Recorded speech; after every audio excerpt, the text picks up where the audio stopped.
again, this is ML Reads back with Chapter 5 Part B of the Elementalists Book 1 by Pixelberry Studios Choices app.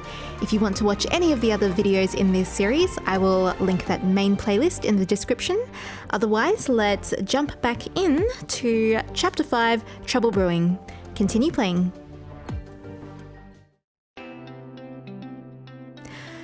Alrighty, so in this playthrough, we have correctly brewed the Daydream Potion. However, Eli is super keen to try to make it 100% perfect, so she has this premium choice. The free choice is accept the mark I got, and then the premium choice is make the potion again, which is what we're going to do today. Make the potion again. Zeph, suit yourself. But I hope you don't mind me taking a back seat this time. I'm potioned out for the day. Eli, that's fine. Your moral support is all I need. Hugo, empty your cauldron, then bring it back to your desk. Take out your potions textbook and crack your knuckles. Eli, let's do this, Eli. Following the directions in your textbook closely, you add ingredients to your cauldron and stir as directed. Eli, powdered moonstone to stabilize, and the potion should turn... Yes, periwinkle. Eli, 2 slivers of tusk of murphon to enhance focus. Your potion begins boiling, and the periwinkle shade fades to clear. Eli, and last but not least, the dream shade petals. You drop the petals of the dream shade flower into the potion, where they float on the gently bubbling surface for a second before sinking down. You stir the liquid carefully, and the bubbles fade away. Your mixture turns a beautiful golden shade and smells like roses. Eli, yes! Professor Kontos, could you come look at my potion, please? Professor Kontos comes over and peers into your cauldron.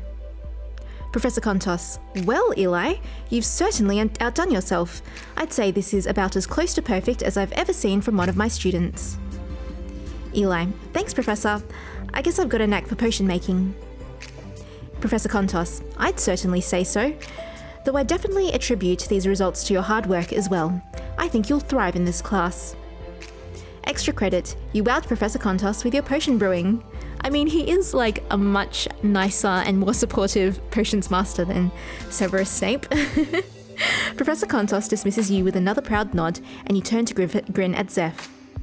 Zeph, looks like I'm going to have to start calling you Ms. Overachiever. Eli, a title I'll wear proudly. Now come on, help me clean up this potion. You and Zeph leave the greenhouse after cleaning up, and start to walk back toward the main building. Eli, hey, so about Professor Swan. Just then, Griffin passes by. He stops suddenly when he sees you and breaks into a wide grin. Griffin, hey Eli, you planning on swinging by Thief Triads today? Zeph, hold on, I thought they didn't start for another hour. Griffin, they don't. I'm just helping set things up. I take it I'll be seeing you there then? Zeph, for sure. Eli, why don't you give it a shot as well? Eli, okay. I've heard this thief word a few times now. Who's going to do the honors and actually tell me what it is? Griffin, you don't know what thief is? Zeph, hey, go easy on her. Eli's lived a pretty sheltered life so far. Eli, less judgment, more explanation, please. Griffin, thief is a sport where two teams face off against each other inside a huge dome. You have a flag attached to a belt on your waist, and if it gets stolen by the opposing team, you're out. Zeph, you can use elemental magic to help you steal flags or protect your own. The last team with someone standing wins. Eli, that all sounds, and then the options are so freaking cool, or dangerous and confusing, or like flag football. We're going to say that all sounds like flag football. Zeph, what's that? Griffin, Thief is loosely based on flag football, but improved dramatically because, you know, magic. Zeph, you should definitely try out Eli. Thief is like, imagine the coolest video game you've ever played, but 1,000,000 times better. The perfect fusion of sports and magic. Griffin, the terrain shifts throughout the match, so depending on your attunement, you'll have advantages and disadvantages. Zeph, and Pendergast has one of the best cheering sections around. I can't wait to hear All Hail the Fighting Drixmars chanted by a full stadium. Griffin, our team is second to none. 3-time league champs, and we just won last year when I was a freshman. Eli, that all sounds awesome, but do you really think that I could play this epic sport of yours? On your epic team, no less? Griffin, you've given me no reason to think that you couldn't, and I don't think the team's ever had a sun at on it before, either. You look between Zeph and Griffin, their faces glowing with excitement. Eli, okay, I'll go to tryouts. With all the crazy stuff happening to me, I think I deserve to take a morning off to have some fun.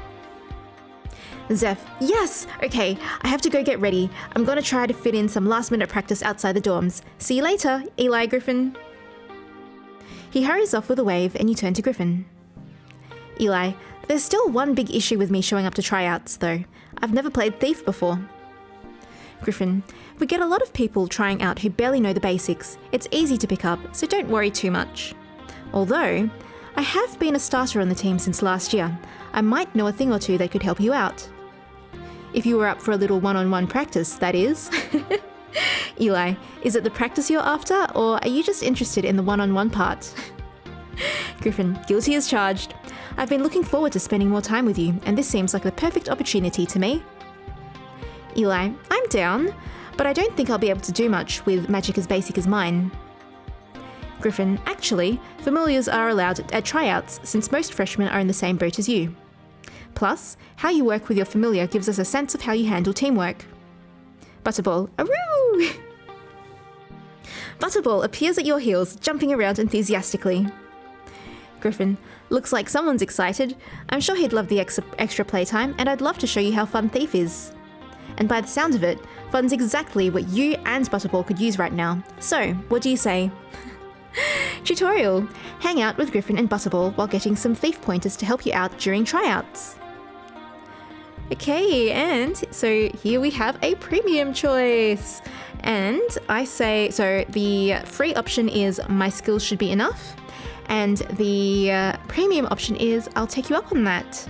And as you can see, we are going to go ahead and grab the premium choice, which is I'll take you up on that.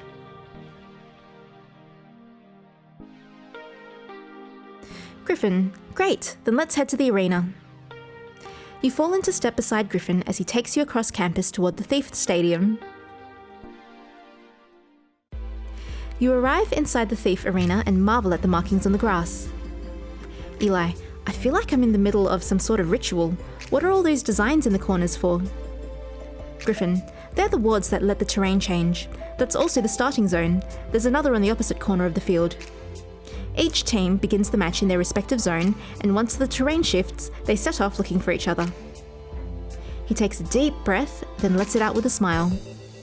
Griffin, I'd call this place my home away from home, but since that's technically my dorm, this is more my home away from home, away from home. Anyway, let's get down to business. Sorry. I'm gonna teach you the 3 basics any half-decent Thief player should know. Eli, intense. I'm ready, coach. Butterball, yip. Eli, we're both ready. Griffin, 1, protect your flag with your life. He hands you a belt with a flag attached to it and waits for you to fasten it around your waist. Griffin, 2, use the terrain to your advantage. And 3, be stealthy. He pulls a lever behind what looks like a referee box at the edge of the field. The terrain begins to shift, the dome fading. And a forest materializes right before your eyes. Eli, holy crap, are we in some kind of sci-fi movie? Griffin, oh, these aren't holograms. This is all real. Immersive, huh? With a grin, Griffin motions at the trees around you. Griffin, now, the best Thief players are the ones that utilize their terrain to help them steal their opponent's flags. Let's start easy. He walks about 30 yards away from you, then turns back around. Griffin, try using your magic and the terrain to steal my flag. I won't put up a defense. I just want to see what you can do with Butterball's help. Eli, use the elements available in this forest? Piece of cake. So it's kind of like in Ruby when they're at the Vital Festival and they have to do those tournaments and, you know, the terrains constantly shift. But I guess that's like it's probably more just a common like trope in these fantasy genres where they have this type of game. Anyway, with Butterball at your side, you take in your surroundings, deciding which element will suit you best. And then it's showing you this green woodlandy terrain with sun filtering through the trees and lots of foliage. And the choices are, I'll use fire, air, or wood.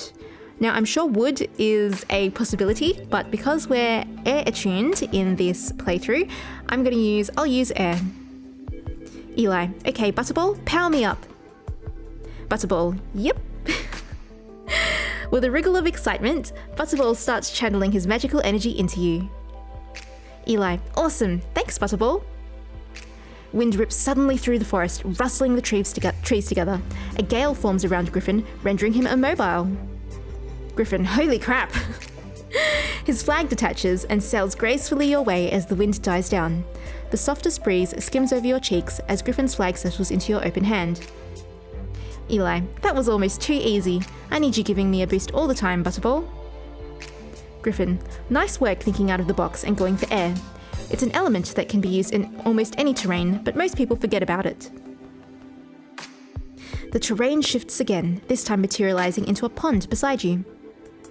Griffin, okay, same idea, but this time you'll be on the defensive.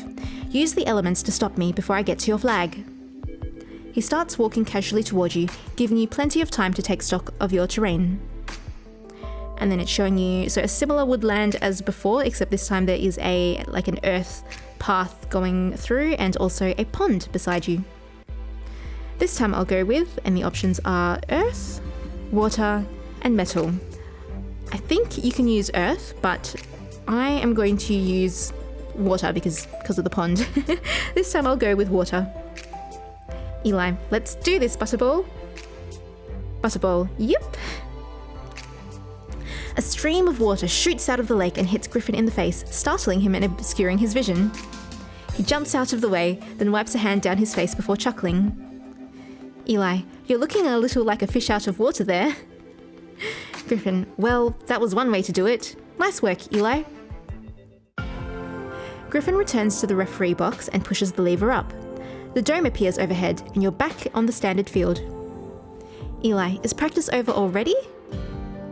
Butterball, oh, and he makes a sad puppy dog face, puppy dog eyes.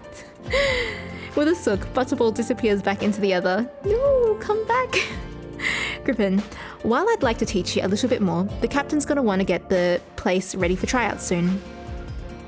Eli, Griffin, how long have you been playing Thief? Or what do you think my chances really are? Or admit it, you just want to spend more time with me. We'll do that one, Griffin. Admit it, you just want to spend more time with me.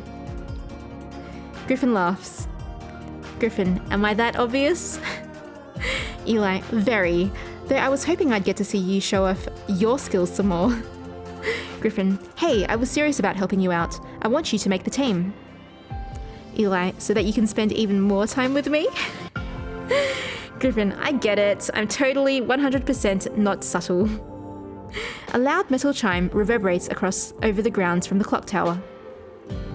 Griffin, shoot, it's later than I thought. Eli, but nobody's here yet. We just have to wait for them to show up, right? Griffin, actually, I have a pit stop to make first. And if you're going to try out, you should probably change into something more athletic. I know where you can find the right gear. Come with me. Eli, wait, where are we going? Griffin, where else? Penn Square, of course. Plus, knowing Aster, she's probably expecting you.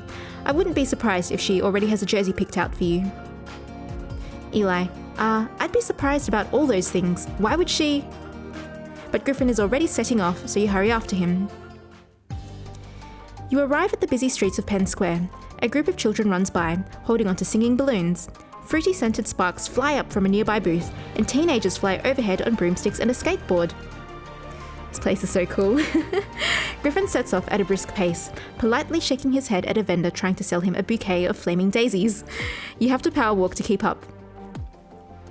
Griffin, I need to get some new belts and flags. There are always a handful of people who show up to tryouts without them. Eli, I thought you were a player.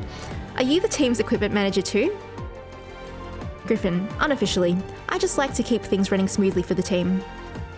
I take Thief pretty seriously, in case you haven't noticed yet. Eli, oh, I noticed. And then the choices are, did you attend Pendergast for the Thief team, or you and your teammates must be close? We'll go with that one. You and your teammates must be close. Griffin laughs bitterly. Griffin, it's complicated. We play well together on the field, there's no mistaking it. But as soon as the match ends and the stands clear out, let's just say there's no pretending that we're all that tight. I've never clicked with them. Aww. Eli, why not? It seems like you do so much for them. Griffin, I've been a starter since last year when I was just a freshman. A lot of the older members resent me for that. So I guess a starter is like an important position? Griffin, so they make me do a lot of the grunt work. There's just this culture on the team. I really don't like it, and they can all tell. Aw, poor Griffin. Griffin, my parents want me to become a professional Thief player. They're pretty much my biggest fans, but it's just too much sometimes. Eli, do you want to become a professional Thief player? Griffin, I love Thief, but I don't see myself doing it forever. I've always wanted to help people, and natural disaster relief just speaks to me. Anyway, I've got to do well on the team to keep my scholarship, and I enjoy the game, so it's not like I have that much to complain about. Eli, you're playing a sport that you love, but thinking about what the future has in store for you beyond it. I think you're really, and the options are driven, inspiring, or hot. We'll go with, I think you're really driven. You know how to take the initiative. At the end of the day, it's your life, so it's great that you aren't letting anyone dictate it to you. Griffin, I hadn't really thought of it that way. I've mostly been worried about letting my folks down. Eli, it's tough when people expect things from you that you don't want, but I'm sure your family will be proud seeing you forge your own path. From the way you helped me when I first got here, up to now, I can tell you're the type to take charge. That drive will take you far. Griffin, I hope so. You're really good at pep talks, you know? Aster's shop comes into view, and you both come to a stop. Griffin motions with his thumb down the street. Griffin, I'll just be a few doors down getting those belts and flags. I'll meet you back outside Maison D'Yew in a bit. He heads off and you enter Aster's shop. You find her behind the front counter, jumping up and down, trying to round up a flock of small owls flying overhead. Aster, Simon, Rosie, Sir Gladian, please, not when you're molting. You're getting feathers all over the floor. Feathers fall from the owls and hit the floor in repetitive, loud clunks. With a chorus of cheerful hoots, all but one of the owls settle onto the shelves behind the counter. The last owl lands on Aster's head and hunkers down amid the leaves in her hair. Eli, why exactly did those feathers sound so heavy? Aster whirls around, a radiant smile spreading across her face.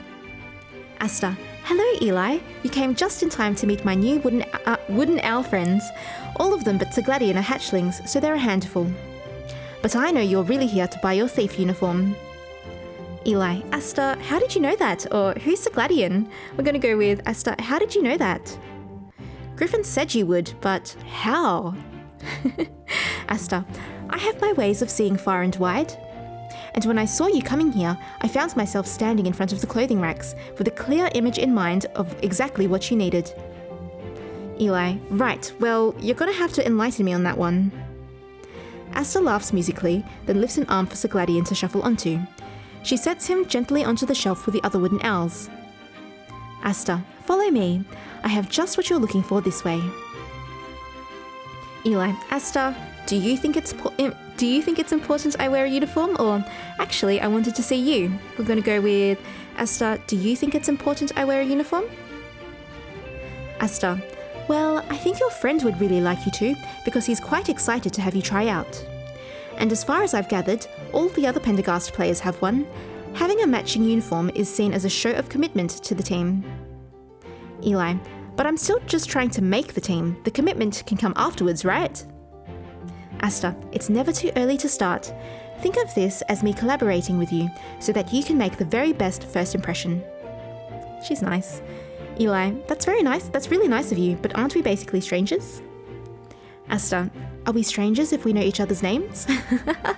Touché. She brings you to the clothing racks where she selects a yellow ensemble.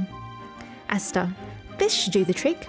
I magically reinforced all the seams, so this should be durable enough to last all season. Eli, so I should get some serious brownie points for showing up in this, huh? Aster, brownie points?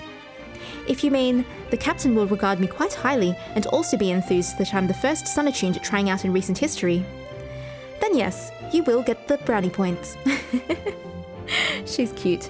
She places the outfit in your arms, then pushes you excitedly into the dressing room. You change into the thief uniform. Ooh, this is cute. So the uniform is gold or yellow and black with a sun marking on the shoulder. And it actually looks super, super cute with this teal hairdo that I've got. So yeah, that's what it looks like. Lucky star, shine bright and steal the show in this sun-themed thief jersey. And we're gonna choose this look. After doing a few stretches to test the outfit, you step out and grin at Aster. Eli, wow Aster, this is comfortable. It looks great too. Thanks so much. Aster, I'm so glad you like it. You head to the front of the shop to pay for your jersey. Aster hums a chipper tune as she takes your payment. Aster, oh, I didn't know a tuneless money came with this number on them. I can't wait to add this to my collection. Come again soon, Eli. Oh, but in the meantime, please be alert. Eli, alert? Why? Aster, it's just that there's been a bit of unrest among the wood nymphs, and sometimes I can sense, and then her eyes have gone black. She trails off, darkened eyes staring straight through you. Eli, sense what? She doesn't answer you, mouth open slightly, body exceptionally still. Eli, Aster? She starts to speak, expression blank, tone inflectionless at first, but slowly rising in volume. Aster, whispers among the trees, unpleasant tidings that I don't understand. They are afraid. Their branches shrink. There is a blight in the air. They do not like it. Some recognize it. This place. Eli, what place? Aster slams her hands down on the countertop, lips pulling back in a snarl. The pitch black of her eyes sucks you in, seeming to swallow you whole. Aster, the attuned breed cruelty and destruction, foul magic that sours and poisons and leaves pain in its wake. I feel it in my bark, my branches. A magic fouler than any before looms. The trees can sense its imminence and cower at its might. Her head shifts slightly, just enough that you feel like she can see you, rather than through you. Aster, Eli, you must...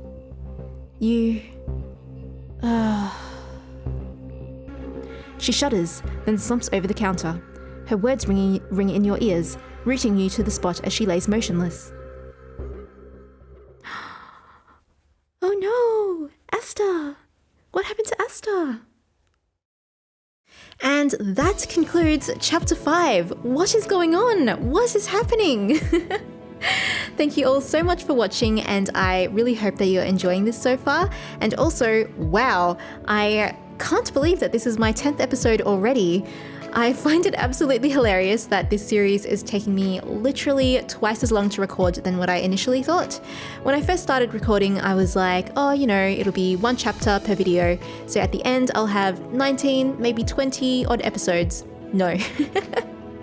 Evidently, these chapters are too long for me to narrate in one sitting, so I've had to chop them up into halves. But that's okay, I still intend to go all the way to the end of the story, or at least I'll try my very best to do so. In the meantime, thank you all so much for watching, and I hope you're enjoying it, and I hope that you continue to stay with me on this fun and fantastic journey. I'll see you all next time for the next one. Bye!